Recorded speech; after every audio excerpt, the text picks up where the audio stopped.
Hey alligators, it's Allie Hardesty, and today we're going to be talking about some life hacks for Instagram. So that means ways to gain more followers, get more likes, and also get people active on your posts in general without buying likes, buying followers, and all this crazy stuff that people do nowadays. And take it from me because I've been doing this stuff for years now, and it's now 2017. I've had my Instagram since I was a junior in high school, so like 4 or 5 years, something like that. It's been a minute. You may notice I am not Instagram famous or an Instagram model by any means. I am a YouTuber, so you're probably assuming that all of my following just carried over from one platform to the other, but that's not necessarily the case. I actually had a decent sized following on there before I even started my channel, and in addition to that, if you compare my Instagram to anybody else's with my amount of subscribers on YouTube, or even people who have more subscribers, I have a decent following on there. Everyone's really active on my posts as well, so we're gonna talk about why people are so active, how I got my Instagram that way, and just all that stuff. So keep on watching this video. This may seem really obvious, but post high quality pictures. Everybody takes their Snapchat stories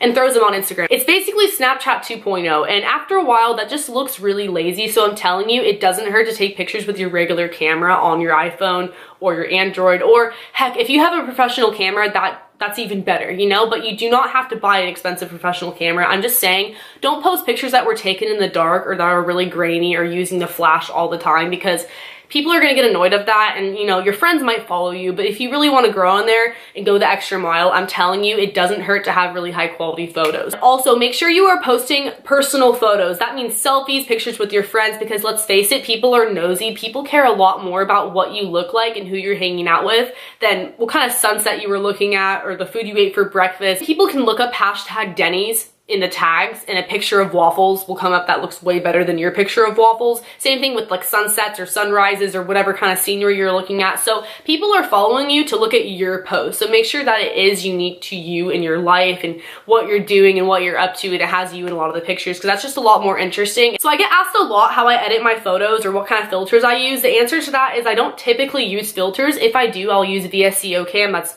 Vasco Cam in the App Store for free, which is awesome. But besides that, I edit my photos on Instagram, not the Instagram filters, but the Instagram settings. And this is a life hack for Instagram, because statistically, if you use blue in your photos, you incorporate the color blue, you get more likes. I don't know why, don't ask me why, it's a thing, but I'll show you guys how. I'm gonna try my hardest to focus it. So we're gonna press next and then edit. If you go over here, you will see something called colors, and if you notice, there are two blues. There's a light blue and a dark blue. When you click, it's going to automatically show up on 50. I usually drag it down to around 30. Hit done, done, next. And another Instagram life hack, my phone is on airplane mode so I can post and it'll fail, but then it will save in my camera roll. But basically the point of this mini tutorial was to show you guys that people will be more prone to like your pics if you have blue on them. Another tip I have for you guys would be to stay active and post often. I've had trouble with this in the past. I usually post a lot or not at all for like a week, just depending on like if I have a life that weekend or not, like if I go out with my friends or not, then I'm gonna post. But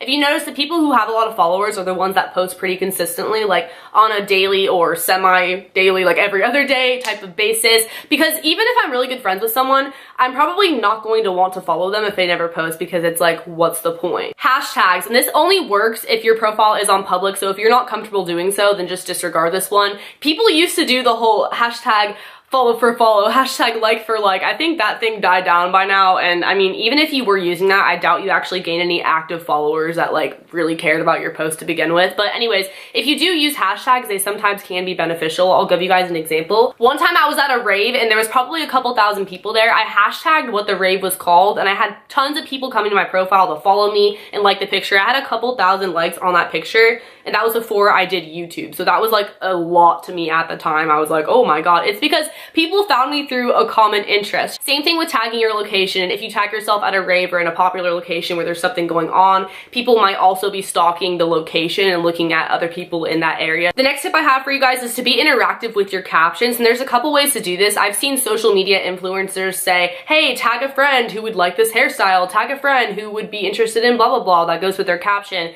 And I feel like you kind of have to have a following already in order to do that, but like, you get the point. They're trying to have more people tagged to their profile to follow them. But on the contrary to that, this is something that everyone can do, and that is writing captions that actually have meaning to the photo. Andrea Russa is a perfect example of this. If you are subscribed to her on YouTube, you may be following her Instagram, and I follow her because she's beautiful. She posts really cool makeup and outfits, but her captions are what make me like all her pictures because she's so personal. She's not afraid to open up. That may seem really easy to do, but when you think about it, how many times have you posted a photo with just a hashtag or emojis because you didn't know what to say? At least for me, I'm more likely to like the photo if I laughed at the caption or I thought it was relatable or I had some type of emotional response to whatever they wrote. Another tip is staying active on other people's photos. So that means liking people's stuff. They're more likely to reciprocate because when you really think about it, are you more likely to type in someone's username just on a whim or click on somebody who already liked your photos and go like their photos back? It just makes sense. Same thing with commenting on other people's pictures. So not only is that person more likely to show love back, but other people will see your name pop up in the comments and click on your name and end up following you, end up looking at your pictures. But that's actually how you get into the Instagram recommended page. If you have a lot of likes, you have a lot of comments, and also it's sort of based off like who you know and who you follow, but you get the idea. Shout out pages. This is a huge one that I feel like a lot of people don't know about, or at least don't take advantage of as much as they could if they wanted to. So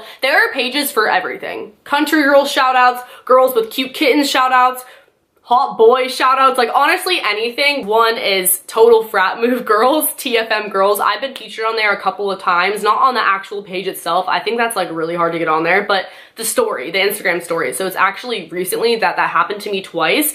I didn't really think that they would do it, but in their bio it says to send them an email with a picture of you and your @ and what college you go to, and they will put you on their page. So I did that, and then next thing I know, all my guy friends are screenshotting me the TFM girls story, and I gained like hundreds of followers within a day each time that happened to me. But anyways, once you start to get featured on other pages will find you featured on those pages and ask to shout you out. Sometimes I get shouted out by pages like that without even my permission. Like, I mean, I don't care. They don't have to ask my permission, but people will just do it because they like your pictures. Because that's how those shout out pages get their pictures. They're from other people. And same with the meme pages, like people are submitting those half the time. So it's like a mutually beneficial thing, and you're probably just going to gain followers because people see you on those pages that didn't already follow you and they click your name, and then there you go. Share your Instagram pictures to Twitter. When I started doing this, I was really surprised at how many likes I got in just a couple of minutes. Like you get a lot of likes faster in the beginning than you would have if you didn't link to Twitter, because that way people know that you posted a picture and they're gonna go look, or they'll look right on Twitter and like the photo. Also, be social. I know a lot of the time when people meet people at parties or whatever, they're like, hey, what's your Snapchat? Add me.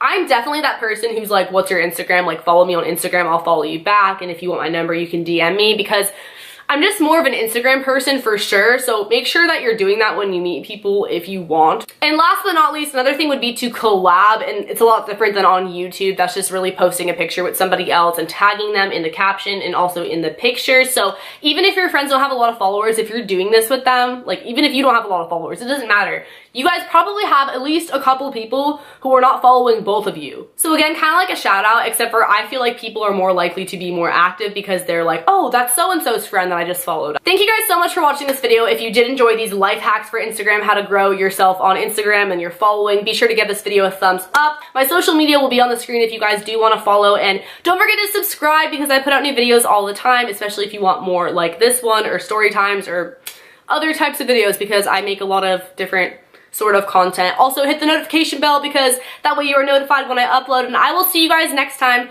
Later, alligators. Bye.